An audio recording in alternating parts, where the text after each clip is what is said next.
Welcome back. You know it's Friday, and what that means Shannon Becker is here to give us our big three. Da-da-da. Are you ready? Yes. All right, number 3 story this week. Everybody was talking about the smoke they saw near the Petro exit the other night. Ozarko Tire Warehouse is actually behind the Pilot, and it caught fire. It was about 8 o'clock in the evening, and then by about 11 o'clock, 1,000 tires inside this building, raging fire. You didn't really see a lot on the outside except this incredible smoke. That's what happens when tires burn. Yeah, and it kept burning. They were still there at noon the next day. I don't know the official time that they called the fire out, but I know Department of Natural Resources is assisting with all that cleanup. Our number 2 story, Joplin News First, what's live and what's breaking. A cab ripped from the chassis of an Amazon truck. This was overnight over the weekend, early Sunday morning. That's our number 2 story of the week. The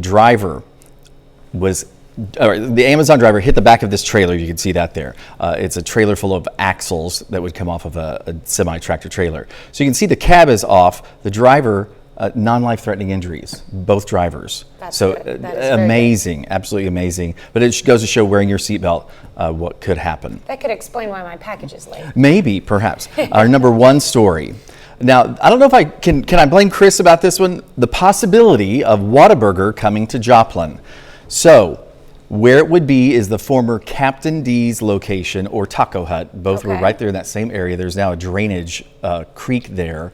So it's going to go before the Joplin Zoning Commission this next week, and they'll decide if they can rezone this area on Highview. That could be a possibility of a Whataburger location. A lot of people have been talking about it, but Chris Warner is the one who told me about it first. And then our bonus story of the week. A 150-year-old church burns. That's what Tanya woke me up on Monday and said, hey, did you hear about it? I had no idea. And here it is, a 150-year-old church in Fort Scott caught fire. This is footage from our friend Lisa Jolly. Actually, it's going to cost about $4 million, I think, to renovate this. It's not a total loss, but that's a lot of money.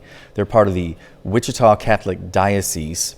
And we also got a chance to look inside and see, surprisingly, obviously there's a ton of water damage. I mean, the basement was full of water completely. Which happens a lot when you have that big of a fire. Yeah, you're talking you've got to put water on it. Tens of thousands of gallons of water went in here. But the statues and the things that are precious to them as a church, they were still intact. We got a chance to go inside there. So you can read more about it.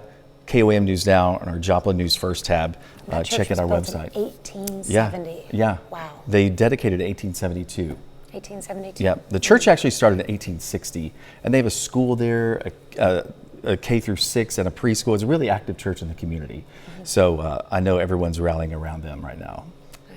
Hopefully they'll be able to rebuild soon. All right. Do you mind sticking around for our next hour? Not at all. I'll be here. All right. We will be right back.